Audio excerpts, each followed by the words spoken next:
Welcome to another Threes and TDs. We've got a full show today. We're going to talk about the Carolina Panthers, free agencies coming up. We're also going to talk about news around the NFL, but a lot going on in terms of free agents potentially signing. Diana Rossini reporting, not Diana Rossini, but also like Mike Garofalo from the NFL Network. They're both saying that potentially, well, not even potentially, but the Patriots offered a first and a third.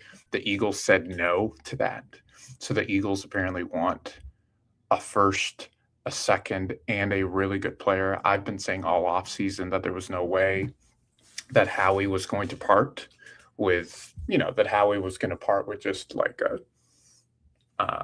a simple, like everybody was trying to tell me that there was no way that Howie was going to get away. There's no way that Howie was only going to give up a second. Well, that's not true because Howie now wants a first, a second, and another player. So I feel like that's important. That's been happening. Matt Crosby is probably going to get traded at some point this offseason. We've also had some news around, but let me pull it up real quick. Let me pull it up because there's a lot that's happened this morning and I don't want to miss any of it. But let me see. All right. So there's been a lot going on in terms of free agents that are not signing or like restructures.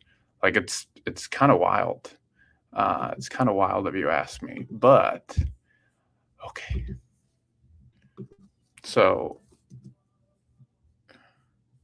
let's go to Adam Schefter here real quick, because essentially what's going on is, so the thing that just happened, like right before I came on, is Packers edge Rashawn Gary announced on Instagram that he's leaving Green Bay. When I got the call in 2019, it was one of the greatest moments of my life, and it'll always be the opportunity to represent Green Bay and Packers Nation across the country and around the world is something I will never forget. Like all chapters in life, this one has come to an end. I want to thank everyone who supported me and my family. So he's essentially gone. Taylor Decker announced on Instagram that he requested, and it will be released. Taylor Decker has, I don't know how many all pros, like a ridiculous amount of all pros. So that's important. The Bills are releasing Curtis Samuel. So that happened. But yeah, there's going to be a lot of teams that are going to, the Panthers need a left tackle with a keeping out. I don't think that they're going to sign him because it doesn't really cross the threshold for age, but like that's a big deal. Both Rashawn Gary and Taylor Decker. But yeah, it's a big deal that's happening. Some lesser news, New England reached an agreement with Tommy. But yeah, like we're going to get to a little Carolina Panthers first. Let's talk a little Panthers first, and then we'll go from there. Because I think it's important to kind of talk about what's going to happen with Devin Lloyd. Devin Lloyd is a name that is being talked about a lot for the. I have a 134 IQ. I make less money than friends who barely passed high school.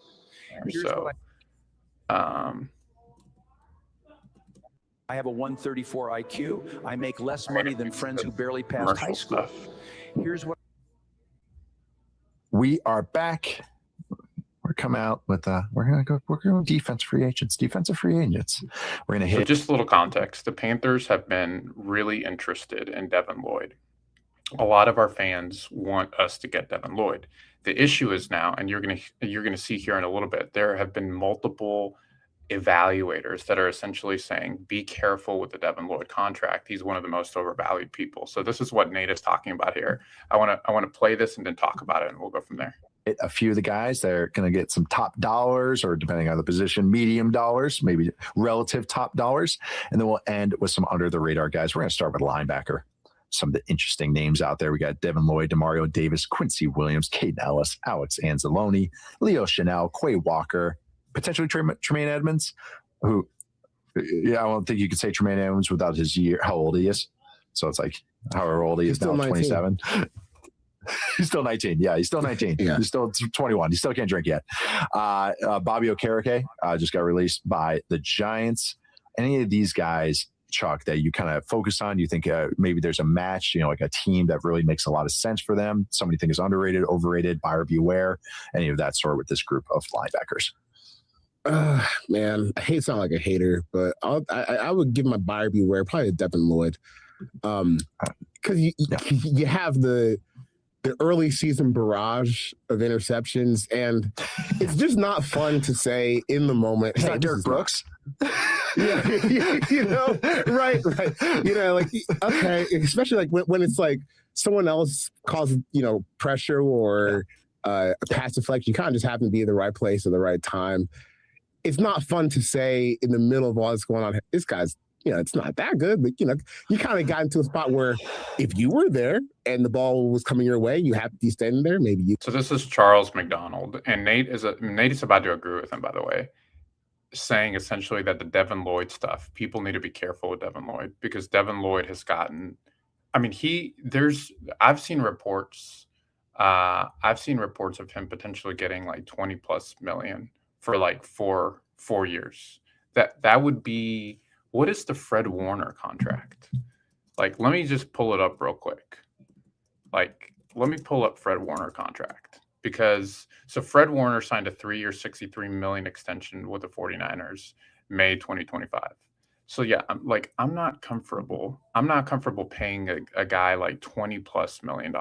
So once again, let's keep listening. Could have caught it, not to like denigrate like what he did last year because it was a lot of fun, but he was like the test case of why turnovers are volatile and why you can't like count on them week to week to week, because as the season went on and stopped, you kind of just realize, okay, well, just another starting put it this way, linebacker. We started giving more praise to the defensive coordinator as the season went along. Put it that way. Exactly.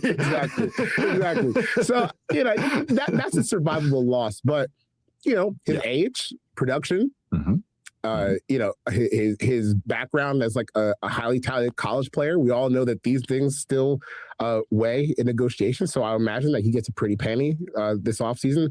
I would just be a little wary of that because I'm just not sure that the production from him was like something that was going to be consistently repeatable. And I'm interested to see how Jacksonville decides to kind of mitigate that loss or where they move on from here, because I'm not sure that like him leaving is such a devastating blow that they can't recover from. You can find other ways to make up that production. You can find other ways to get a little bit lucky, and maybe you just push it towards like secondary, offensive line, pass rush, because you got bigger needs than trying to pay Devin Lloyd and keep him around. So I think they'll be able to survive that, and I will be a little cautious of the team that just drops him a blank checkbook and says, what do you want? Yeah, he's a little. I agree with you. He's buyer beware for me too.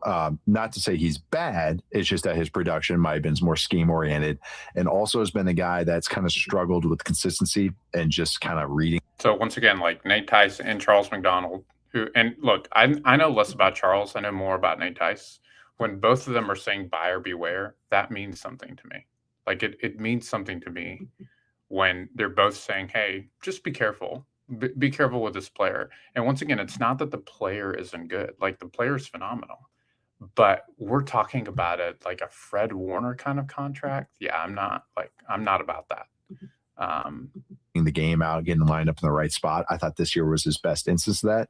I think Foye Oluokun really does a lot of help with him and kind of get him, aim straight and everything. And I also think the defensive coordinator, Anthony Campanella, is really good with linebackers. And I think he helped him out and kind of got him going like, hey, hit this hole. Hey, blitz here. Hey, drop here. And kind of just cleaned up his game. He has talent. He has traits. He's young. Those things are going to get paid, especially for teams that are desperate at linebacker, which a lot of teams are. But also what's working against him, not only him, this group, is that this is probably the deepest linebacker class I've ever scouted, period. And I would say, so I started joined the Falcons in 2014. And I would say I've become really aware of the draft as far as like how I scouted since 2012. This has easily been the best linebacker class I've seen. And so not just top end, but depth and flavors. So that's kind of working against these guys a little bit as well. I mean, that means something to me too. it means something that Nate Tice, who's been around the game since 2012, is saying that essentially, like, this is the deepest class since 2012 when it comes to the draft. I won't pull up the Daniel Jeremiah stuff.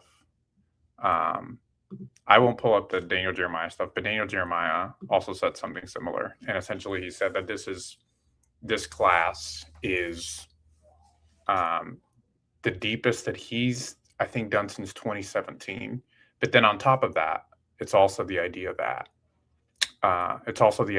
like if paying someone more than Fred Warner is a little ridiculous.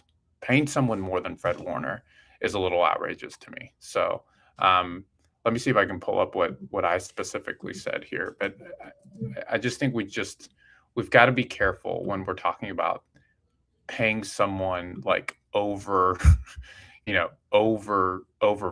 Also, this is crazy. Nick from if y'all are on Panthers Twitter, he said this is the worst case scenario for the Carolina Panthers in my mind, because Sports Illustrated was saying that the Panthers should sign Juju Smith-Schuster no matter what it takes. Oh my God! Like, I would literally, like, just take me away. That would be just absolutely awful and terrible if that was the case. So no thank you to that. Like, no thank you to that. Like, absolutely not. Please do not give me Smith-Schuster. That would be awful. The other thing I wanted to pull up is, let's talk a little draft. Once again, free agency opens on Monday. That's when teams can essentially, get involved. It's going to be really, really interesting what happens. I think that Devin Lloyd, by the way, has the opportunity to essentially do what Milton Williams did last year. Devin Lloyd has the opportunity to remember what Milton Williams happened last year? The Panthers gave him a contract. Adam Schefter even tweeted out that they got a contract. And then Ian Rappaport or some other insider was like, oh, by the way, like, that's not a done deal. So once again, Monday, like, when I go live on Monday, I'm going to be interested to see what happens. But let's pull up. That's it. We're switching teams. You can't just switch. I mean, we just switched to Verizon. Got 4 new iPhones. Off top. How many number 1 overall picks are in the NFL? Miles. So this is a cap thing. They need some space. Ways to the day. So what was it? Good plays every single 3 of the Ben Johnson ascent all the way back to him. Not sure. play. I know that he holds onto the ball. Sack rate was a big thing his rookie year, and I think it really dropped down. Sadiq tape after he ran a 4.3. Race. These are my checkpoints for a successful Dominique Foxworth show. And we got some deep dive football knowledge. And Charlie at some point is going to say something wacky, and I can do it right now. My Colson Loveland opinion skyrocketed after seeing him at the Super Bowl. I want to watch this video.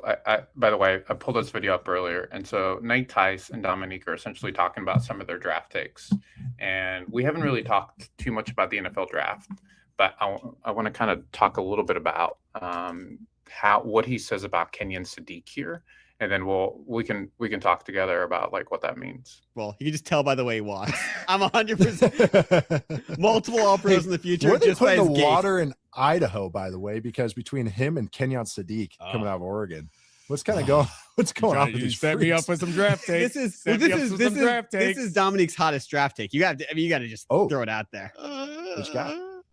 So I got into the Kenyon Sadiq tape after he ran a 4.3, and I have to preface it because when I said it first to Charlie, he thought it was more shocking than I actually meant it to be.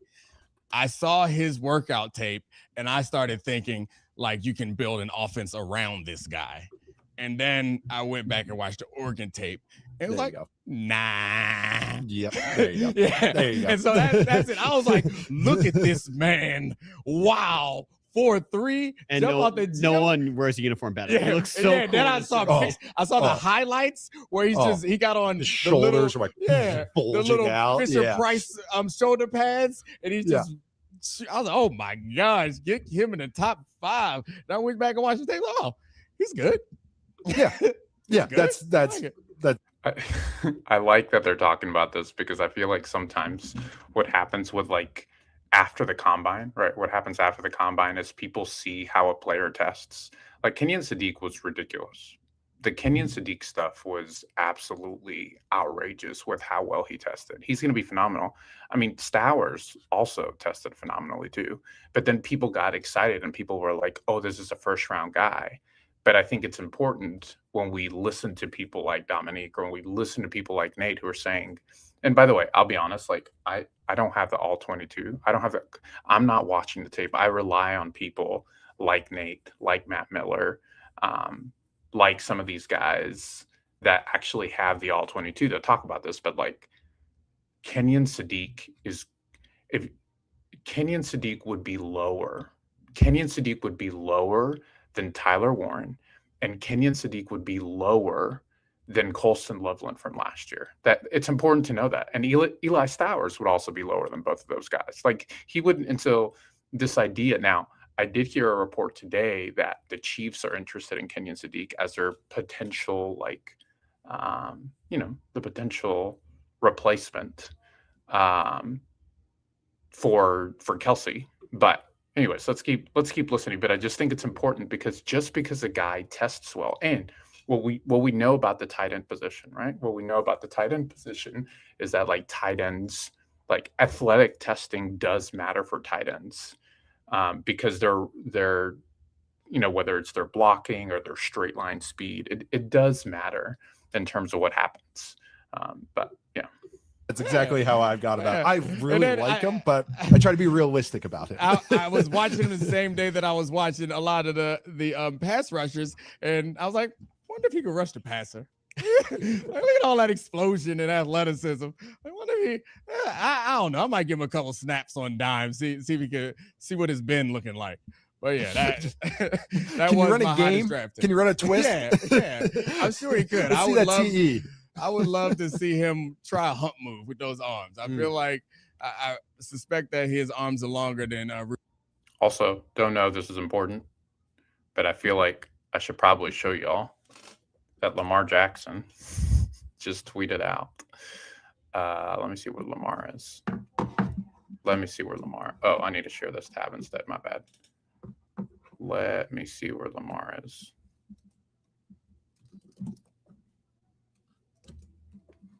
Lamar Jackson. Lamar Jackson.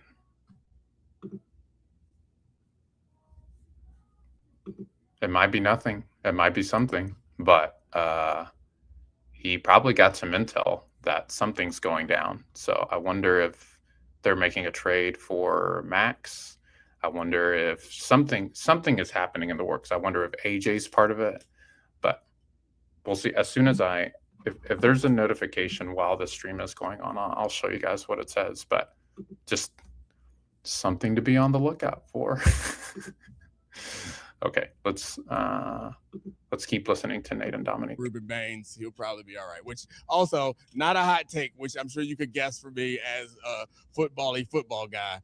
Give me Ruben Bain over Bailey, please. I'm sorry, I get the arm length stuff. Give me play the run.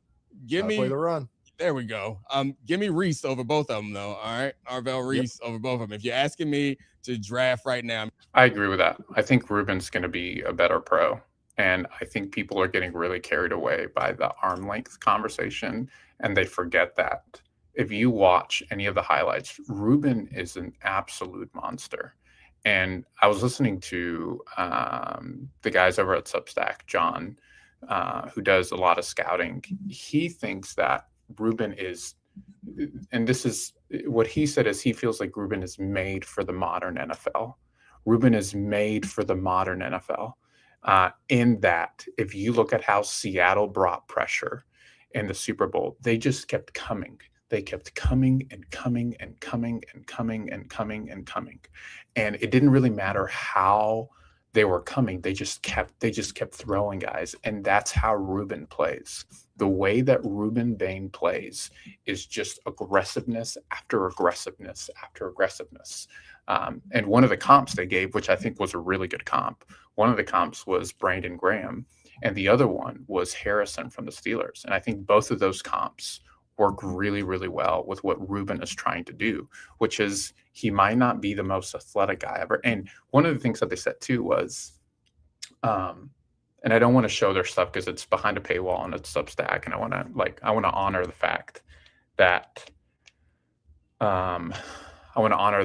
like they're, that's behind a paywall. But one of the things they said is he is not the best athlete in space. But when it comes to, like, if you want a guy that is rushing the passer, he's your guy. Like, if you want a guy that's going to be just relenting time after time after time after time, Ruben Bain is your guy. So, yeah, I would probably put Reese, Ruben Bain, and, like,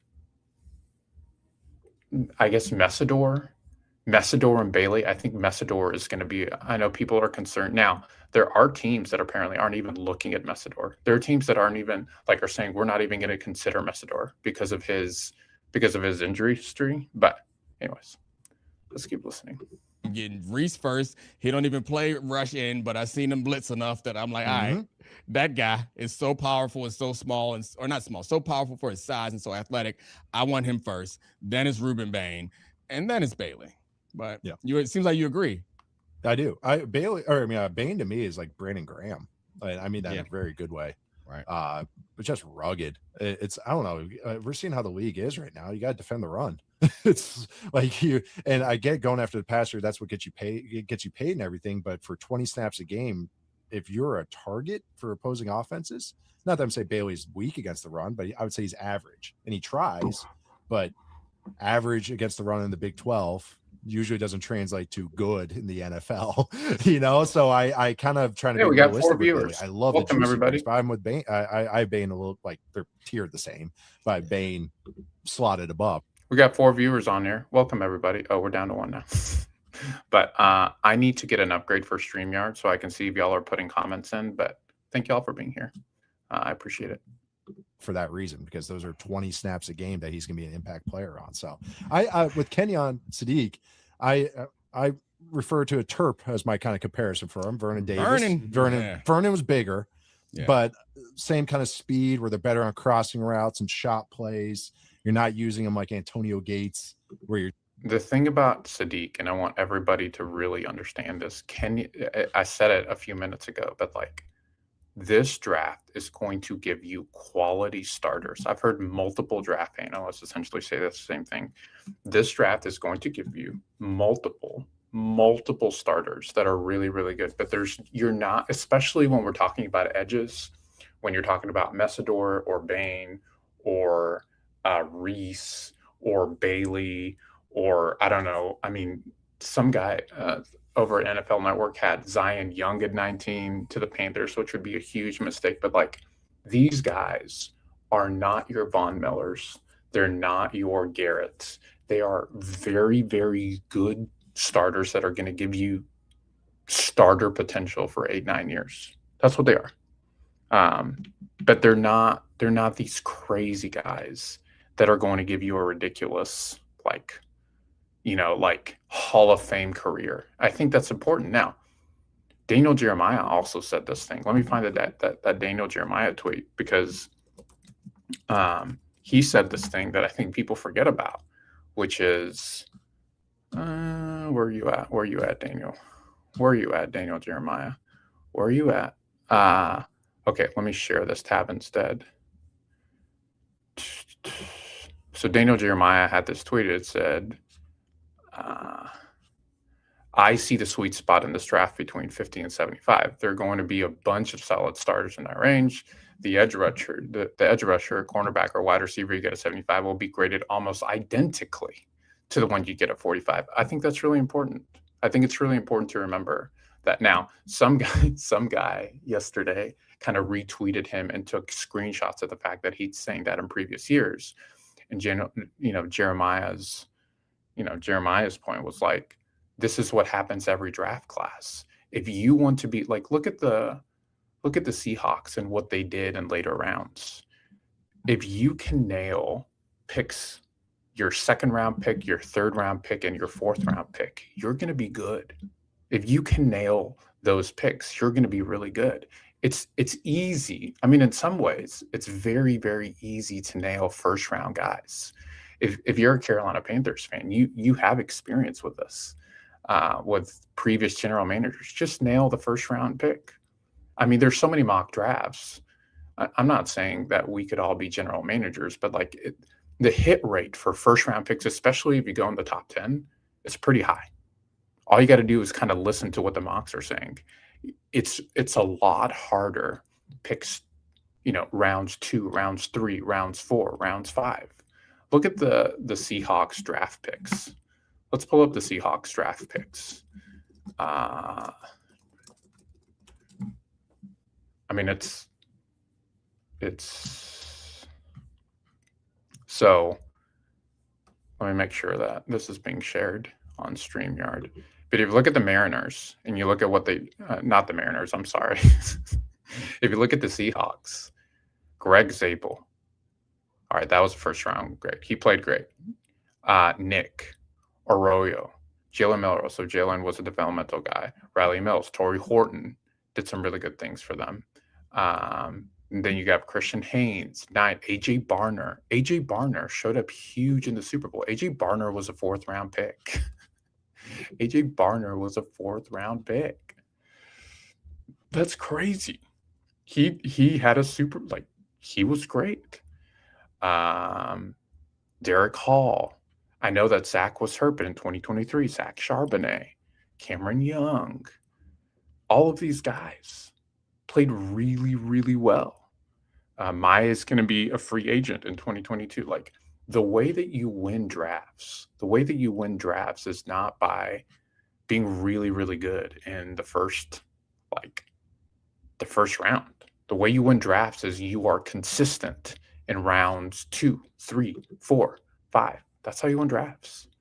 So, anyways, let's keep going with share this tab instead with Nate and the guy. You're just peppering them with read routes and everything. It's more of a big play generator at tight end that can split out and maybe beat a slot and everything, as opposed to those guys that are running a full route tree. So I'm right there with you. I will say I was surprised at, I don't want to say how well Kenyon Sadiq blocked, because well isn't the word, but how committed he was to it, Yeah. I guess would be the nice thing. He fights, which is also, I'm really out on Eli Stowers as a first round guy. I've seen some rankings that have Stowers ahead of Sadiq. I'm way out on that. And I like Stowers, but you have to be able to block in the National Football League. And if you look at Stowers, his inability to block well is going to be a problem. His inability to block well is going to be a problem.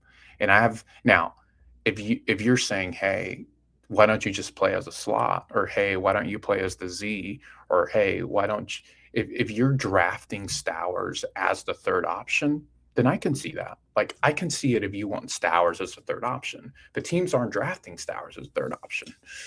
If you're going to get him at the end of the first or early second, like, teams want him to play as a tight end. And I just don't think that Stowers is good enough you don't have to be a perfect blocker if you're a tight end, but you have to be able to block good enough. That Aroma had a tweet about this. He's like, you don't have to be the best blocker, but you have to be able to at least block well enough to play in the National Football League. And the other thing is with Stowers is one-on-one, when someone is playing press on him, when someone is playing press on Stowers, they jam him so quickly, and his inability to get out of the jam and get open is clear. Now, if there's space between the cornerback and him, then yeah, it's fine. Like, he's good in those circumstances. But like, you've got to be able to play well enough in the National Football League to at least block well enough, because there's going to be and let me see if I can find the draft files had a tweet about this that was really, really good. And he essentially all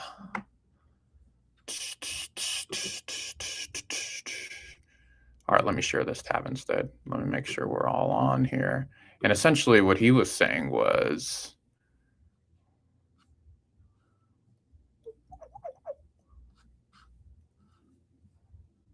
You tell me how good. You tell me how good he blocks when you see this. This is by the way, this is every Stowers blocking, or not every Stowers blocking rep, but just some blocking reps for Stowers. Tell me what you see.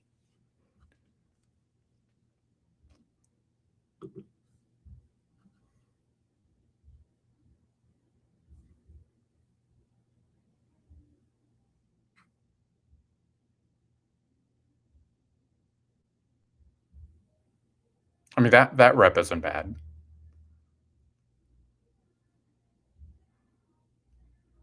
That rep is okay. But like, once again, it's not great. What does he do here? That's not bad either.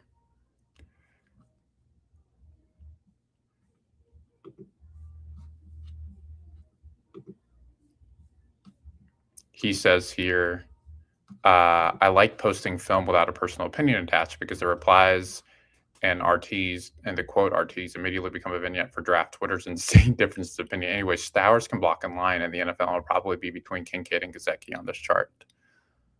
Oh, that's interesting. I don't know. I guess I see it a little differently. And once again, NFL Draft Files is much smarter than me at this.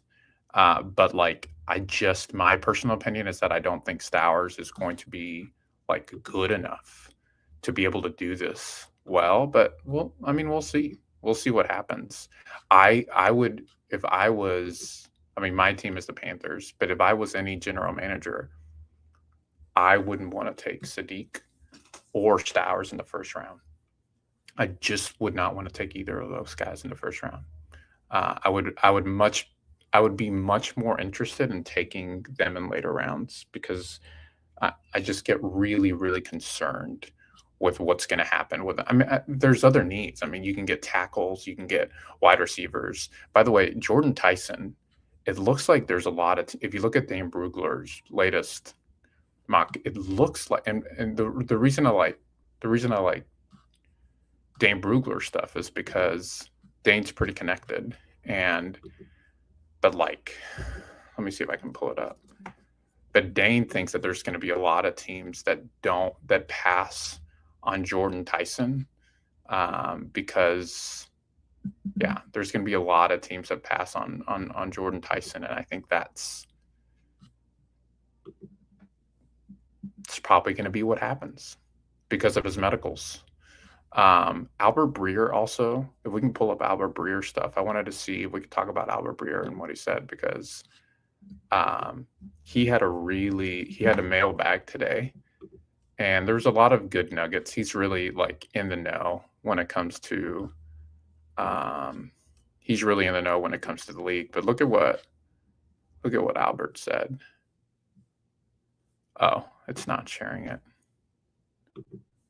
So share this tab instead. Let's look at what he's saying about the 49ers here. Let me make sure y'all can see what I'm seeing. And let's change the layout because that's kind of small. So essentially, appreciate your woke, Albert. What rumblings are you hearing for the 49ers? Kevin, keep an eye on the receiver spot. Brandon Ayuk is obviously on the way out, and it sure seems like Juwan Jennings is too. The Niners will return former first-round Ricky Pearsall. I like Ricky too, by the way. And if you have him in Dynasty, I think he's a huge get in Dynasty because he's gonna really help out a team tremendously. But the Niners will return former first-round pick Ricky Pearsall, and not a ton after that. There's a developing young guy in Jacob Cowing and an older vet in Demarcus Robinson. Help is needed for sure. Along those lines, this is the part that I want you to see. I've heard that they have interest in Alec Pierce and Romeo Doubs. By the way, I think Alec Pierce is signing with the Patriots. Like I'd be very, very surprised if he doesn't sign with the Patriots, but there's always that. And failing that, there's a deep class in the draft with Omar Cooper Jr. sticking out as a nice fit for San Francisco. I've also heard that Omar Cooper Jr. is like, there's multiple teams that want Omar Cooper Jr. And I don't think he's getting out of the first round. I think he's going to be taken. I think he's going to be taken. I think Omar Cooper Jr. is going to be taken at the end of the first round. And I think the 49ers, with how they like to play, I think it would be huge. But yeah, Omar Cooper Jr. is rising up in Dane Brugler's draft. Latest mock, he's going. I mean, Albert Breer is trying to tell us something here. I mean, Omar Cooper Jr. is going to be like phenomenal. Regarding the Baltimore Ravens, Shay, I think it's going to be tough to get Limberdone signed. He's Tyler Linderbaum. Is that how you pronounce that? But he's probably going to be getting like $23 million per year. It's insane how much money he's going to be getting. Like, it wouldn't surprise me if he gets a ridiculous amount of money. I've heard this comp is shooting for $25 million. Hey, I undershot it. It's not $23 million, $25 million. Holy. Am I allowed to cuss? And even if they don't quite get their 22 or 23, might be more realistic. There are plenty of suitors: Lions, Bears, Giants, Browns, Chargers. Good gracious. As for replacing him, this isn't a great draft class at center position. For that reason, I bet that's insane. Regarding the Vikings, what's going on in Minnesota? Would like more Cam departure intel. Will Grenard, Josh Allen, McCarthy, Jordan Addison all be traded by the Vikings? I think a lot of issues with KAM are out there, but I'd say despite the wonky timing, this wasn't a haphazard decision. It was all brewing for well over a year. It was good to see AM find a soft landing spot in San Francisco. As far as your question, I sense that Minnesota is Kyler Murray's preference. Oh, that's important. And that the Vikings are milling their options. I'd love to see what Kevin O'Connell would be able to do with Murray. I agree. JJ McCarthy will be on the Vikings roster competing with another quarterback to start.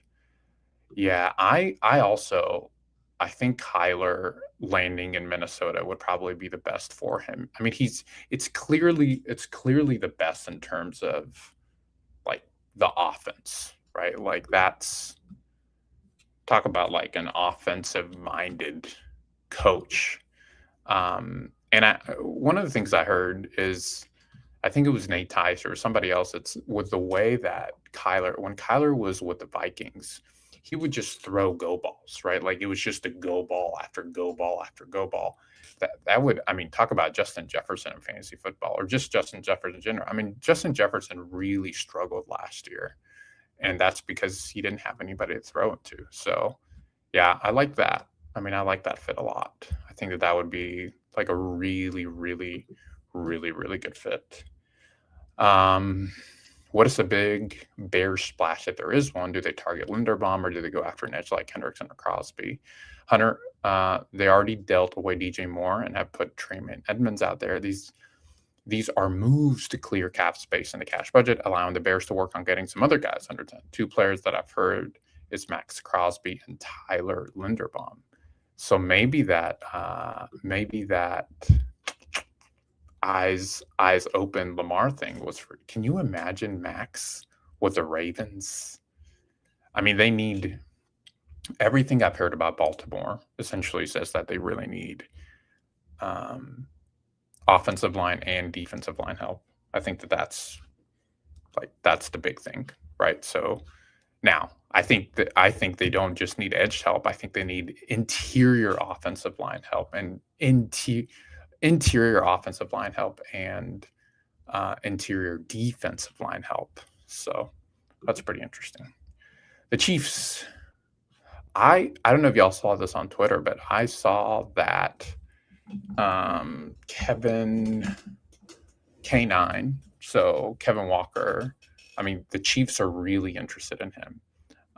So I like that. I like that pairing. Henry, running back, is a big one to keep an eye on. I expect that at least make a run at Kenneth Walker in free agency at a veteran position. And in case, given that they can't necessarily count on Jeremiah Love being there at 9, there's not a ton of depth at the position.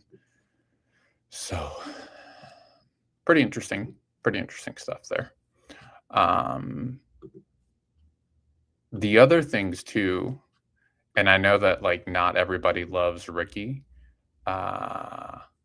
I know that not everybody loves Ricky, but like Ricky had a few things to say in terms of So let's start. So worst kept secret in the league is that Wan'Dale Robinson will be joining Brian Dable in Tennessee and will be a great weapon for Titans Cam Ward.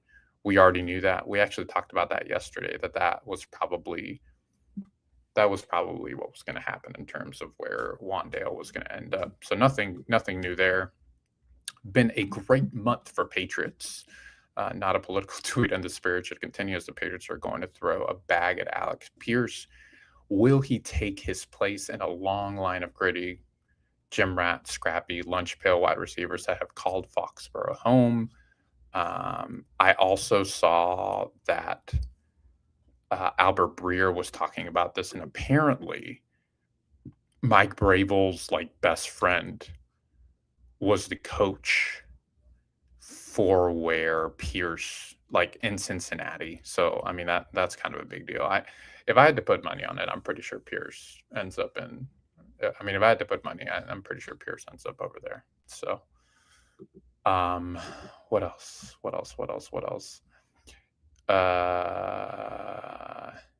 K9 update. I've been told that the Chiefs are the current favorite to land Super Bowl Kenneth Walker. Nothing new there, to be quite honest. Eagles. This one was pretty surprising. Hearing that the Eagles have made Jalen Carter available in the pursuit. Once again, Ricky's not an official source in that kind of way, but it's look, free agency is going to be crazy next week. There's going to be a lot of free agent stuff that goes down. So I'm really, I'm interested in what's going to happen. So, all right, let's listen to things first, guys, and see what they say. Check in on the Chicago Bears. Last pass of the year wasn't great, Caleb to DJ Moore, but there were some excellent highlights. Call it like it was a pick. Well, I know. Nick and Danny both hate picks at the end of games. Except when Caleb does. When Caleb does, yeah, they took it. It was someone else's fault. All right, praised it. Caleb this season when targeting DJ Moore, Danny, second in completions, third in passing yards, first in touchdowns, 6. Passer rating of 102. It's his third best. Nothing to shake stick at. But now he's in Buffalo. I know that people don't like when I say this, but Caleb was not that good last year. And I know that Bears fans are like, oh my God, you're a hater. I'm not a hater. I think Caleb has the potential of being a top 7 or 8 guy this year. But Caleb has the highest highs and the lowest lows, and that he can't do the basic. When things break down for Caleb, he's phenomenal. When things absolutely break down, he is really, really good. But when you have to do a 5-step drop and throw a slant, he's inaccurate. So that's my take on Caleb. What's this mean for your guy, Caleb? I think this day the season ended, I said I expected DJ Moore to be done. I think I love Danny Perkins, by the way. Danny's great because he's such a Chicago homer. I freaking love Danny. I freaking love it. He's so devoted to his team. I respect it. I respect it. So I think Caleb clearly more plugged in than I am.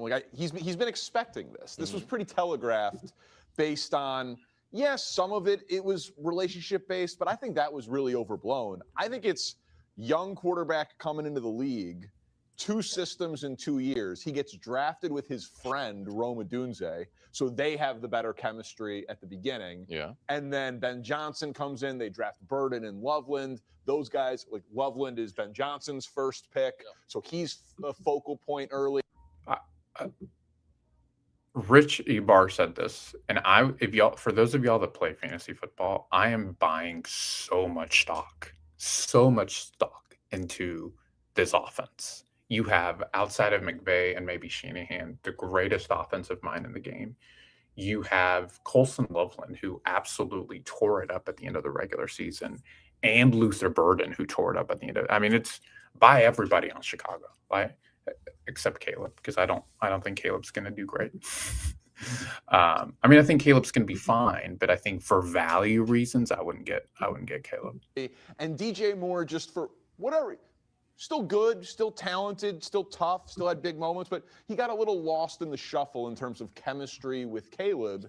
And this was about a reallocation of resources, because honestly, for like maybe the first time in my life, the Bears can lose a good skill position player, and I'm like, that's okay. They're one of 2 teams in the league that had 4 guys catch over 600 yards last year, and the other 3, Loveland, Burden, and Adunze, are all first or second year players. They're basically the same age as Caleb, but they have huge holes elsewhere on the team: center, defensive tackle, maybe linebacker, certainly D end. But this trade, and we'll show what they all of a sudden have, and some of this is, you know, you did not want Drew Dahlman to retire. We hope he's okay, but it did free up some cap space. They're now a middle-of-the-pack team in cap space, expected to get more when they move on from Tremaine Edmonds, and they've got 4 picks in the top 90 of this draft. So if I'm Caleb, I turn on the alerts on my phone. I still think I know I belabored this yesterday. Like I understand that I belabored this yesterday, but I think it's ridiculous that they gave up a 2. Like it's crazy to me that Buffalo gave up a 2 for Caleb Williams. I mean, for DJ Moore. A 2. Brandon Beam. Like I don't know what Brandon Beam is doing. I really don't. But like giving up a 2 is absolutely like wild behavior for me. DJ Moore is an older wide receiver. I understand he wasn't utilized. I understand that it's not all his fault. Like I understand all of these things, but to give up a 2, I saw someone put this up on Twitter, and it was like, outside of drafting Josh Allen, what has he actually done? I think it's a good point. I'm just not big on Brandon Beam. And I get ready to see what's next. Like they're going to be wheeling and dealing both with the free agency and with the draft in 50 days. This team is not cap space. 17 million doesn't really. No, but I know, but it's raise my eyebrows. I get it, but I'm saying it's middle of the pack, and Tremaine Edmonds is about to move or get restructured. Like that number's only going up. Okay. So they do have. I think it's like 16th in the league. Correct. So I know it doesn't sound like a ton, but there's a lot of teams that are their cap space right now is like they just got cap compliant. They have like 400 grand. There's a handful of teams that have huge money, but then it's more like this. And this move, part of it is the second round pick, and part of it is now they have cap space. Like today they can be a lot more aggressive in free agency on Monday than they were before this trade. So you said 4 picks in the top 90. You have picks 25 and 57 are your own. Yeah, Pick but then 60 you got from the Bills. Would you trade those 3 picks for Max Crosby? A first and 2 late seconds for Max Crosby? No. Well, actually, I don't know. But my first response is no. And then use free agency to try to either sign Linderbaum or address your offensive line elsewhere. Like that, to me, is would I trade a first, a second, and DJ Moore for Max Crosby? That feels like probably, whether you do it or not, about what the price is going to be, right? That it's going to be something like that. Yeah. Is that business you think they should do? Here's what I like to think about when we think about trades. Here's what I like to think about. What timelines are the teams in? So like if you get Max right now, you have a 2 to 3 year window. So if you're the Chicago Bears and you trade for Max, you're essentially saying we think our time to win is now. Do we really? I mean, I guess they were a game away from the NFC Championship game, but like, is that? I'm not a Chicago Bears like. I'm not a Chicago Bears like expert, but like, are they really in a position to win the next? That's why I'm saying no to that. Like, that would be really hard. I no longer think they're going to. Like Bill Barnwell put it at DJ Moore in a first. Now maybe the McDuffie thing drove it up. So that feels a little rich for what it is. Most of the reporting seems to think that the Bears are actually not now the number 1 suitor for Crosby. I think that is maybe tied to the Dahlman retirement because it's another premium position that's needed. But trust me, like if the Bears traded for Max Crosby, he's a top 10 player at that position, at their biggest position of need, I'd be on here celebrating. Yeah. You know what I mean? I would absolutely celebrate the trade, but I no longer think Max Crosby is going to be a Bear. Well, look, there's not much. He might be a Raven with what Lamar's trying to tell us. He might be an Eagle. I mean, if here's a good thought experiment. If you're Howie Roseman, and we'll end with this because then I gotta go. But like, if you're Howie Roseman, are you doing a 1-for-1 with Max Crosby and AJ Brown? Like, how do we actually feel about that? Just a thought experiment. All right, guys. Thanks for joining. I'll see you all tomorrow, and we'll do it again soon.